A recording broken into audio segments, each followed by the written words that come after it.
Boa tarde, essa é a apresentação do Grupo 2, com o tema das Belas Artes à Cultura Visual, Enfoques e Deslocamentos, do Raimundo Martins. Nosso grupo é composto pela Alex, Eloá, Isabela, Paulo e Rafi. Em 2004, um grupo diverso e variado de pessoas tornou Barcelona um local de encontro para reflexão e debate sobre um mundo mais solidário. O Fórum das Culturas durou 5 meses e juntou entidades sociais, organizações não governamentais, mesas redondas, agências e eventos culturais. O Fórum das Culturas tornou possível o primeiro espetáculo de hip-hop em espanhol. Ouro Negro foram 16 peças com 15 dançarinos. O espetáculo mesclou imagens ao vivo e pré-gravadas dos dançarinos em um telão, impressionando com a sincronia entre os dois tipos de vídeo. Além de criar deslocamentos de fronteiras culturais, as miscigenações misturam estilos, oferecendo oportunidade para experimentações conjuntas que abrem espaço para a transmutação de signos que são ressignificados ao serem usados em outros contextos. Essa miscigenação reflete nas mudanças que afetaram as práticas artísticas nas últimas décadas. A distinção entre história da arte e história do design encontra-se no início desse processo de miscigenação cultural e de experimentações estéticas. A forma como a história da arte moderna tratou a questão do design contribui para a distinção que ainda hoje alimenta o ethos das instituições universitárias, de associações profissionais e de pesquisadores. A partir das últimas décadas do século XIX, o termo arte ganhou sentido ideológico vinculado a uma produção material individualizada, que pretendia transcender a experiência comum, ao mesmo tempo em que o design passou a ser caracterizado como uma atividade funcional, com o objetivo de atender e criar necessidades cotidianas da sociedade. Já no século XX, novas condições e circunstâncias socioeconômicas intensificaram a cisão arte/design, estabelecendo de forma bastante evidente essa distinção. O termo arte passou a designar um espaço autônomo que incluía obras, interpretações, valores e instituições, dando origem ao que conhecemos hoje como sistema moderno das belas artes. Na primeira metade do século XX, o termo arte passou a designar um espaço autônomo que incluía obras, interpretações, valores, instituições que deram origem ao sistema de belas artes que a gente conhece hoje. Mas essas obras elas eram interpretadas a partir de uma noção de forma e não a partir da realidade que era vivida. Durante a primeira metade do século XX, nós temos também a tentativa de reconciliação entre a arte e vida.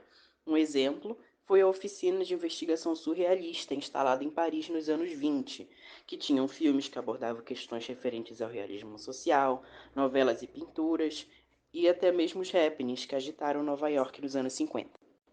Falando da reconciliação entre arte e vida, posso citar a performance, que segundo Renato Cohen está ontologicamente ligada a um movimento maior. Uma maneira de se encarar a arte, a live art. A live art é arte ao vivo e também é arte viva. Uma forma de se ver a arte em que se procura uma aproximação direta com a vida.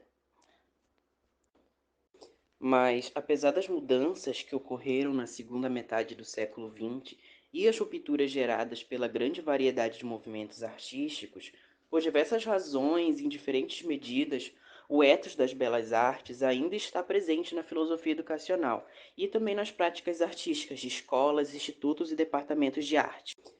A cultura visual é um espaço conceitual de convergência que congrega discussões sobre diversos aspectos da visualidade, buscando fomentar e responder questões que se entrecruzam a partir de campos de estudo como a história da arte e a estética. Mitchell tem uma ideia de visão como uma prática social. Ele propõe uma teoria de visualidade que aborda a percepção na sua dimensão cultural, proposta que ficou conhecida como a virada pictórica.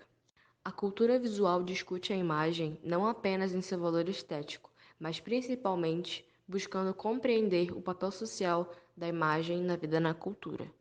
No caso deste exemplo, a imagem pode ser vista e tratada como espaço possível de experiências múltiplas, complexas e até mesmo contraditórias.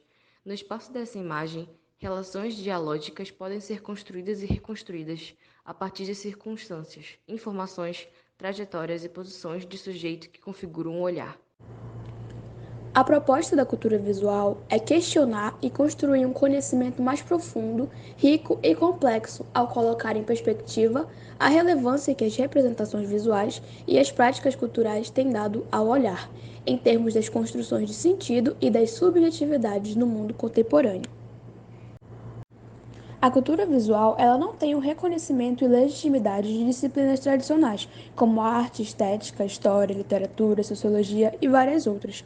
Essa condição de vulnerabilidade expõe a cultura visual a suspeitas e críticas que, na maioria das vezes, relevam pouca familiaridade com seus fundamentos epistemológicos e metodológicos. A ausência de um olhar crítico e sem sentido de responsabilidade pode deixar as pessoas vulneráveis à manipulação da crescente diversidade de imagens, de arte, publicidade, ficção e informação, que de múltiplas maneiras invadem nosso cotidiano. As imagens têm vida cultural e exercem poder psicológico e social sobre os indivíduos. Este é o princípio que fundamenta e orienta a cultura visual. Então, pessoal, esse foi o nosso Tatiacutia, das belas artes à cultura visual. Enfoques e deslocamentos, de Raimundo Martins. E o nosso grupo é composto por Alex, Eloá, Isabelle, Paulo e Rafael. Agradecemos vocês por assistir e uma boa tarde a todos.